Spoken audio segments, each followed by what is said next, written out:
রব আল্লাহ আমাদেরকে নিজে সালাম দিবে। আল্লাহ আমাদেরকে নিজে সালাম দিবে। তাহলে ওই জান্নাতে আমাদের যাওয়ার দরকার আছে না নাই? আর জোরে বলেন দরকার আছে না নাই? আছে।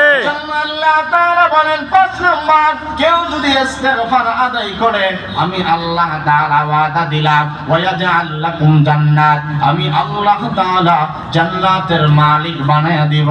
ওয়াজআল লাকুম আনহারা, ৬ নাম্বার এমন জান্নাত দিব যে জান্নাতের নিচ দিয়া নহর প্রবাহিত হবে।